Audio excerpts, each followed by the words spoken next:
Welcome back, and as mentioned, Dr. Matthew Petway, a Fulbright scholar and associate professor at South Alabama. He's our guest today, and we thank you so much for having a moment before you head off to Brazil here in a short period of time.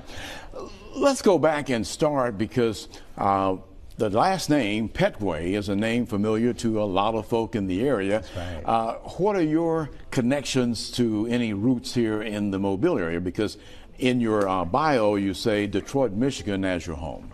So Detroit, Michigan is home. Thanks for having me today. Detroit, Michigan is home, but it turns out that Petway is an Alabama name tied to Gee's Bend. Okay. And so that's where the slave labor camp or plantation was located. And so my grandfather left Mobile.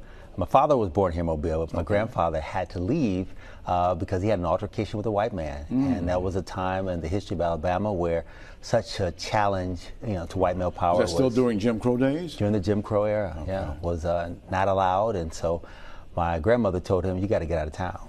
And so though my father was born here, he was raised in Detroit. Yeah, I understand that because so many of our people had to take that.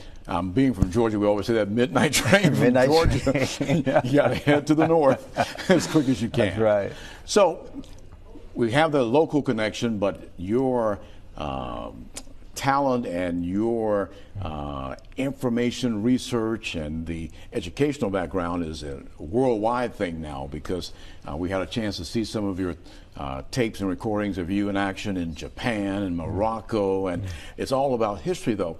How did you begin your thought process about researching the Cuban experience in all of this?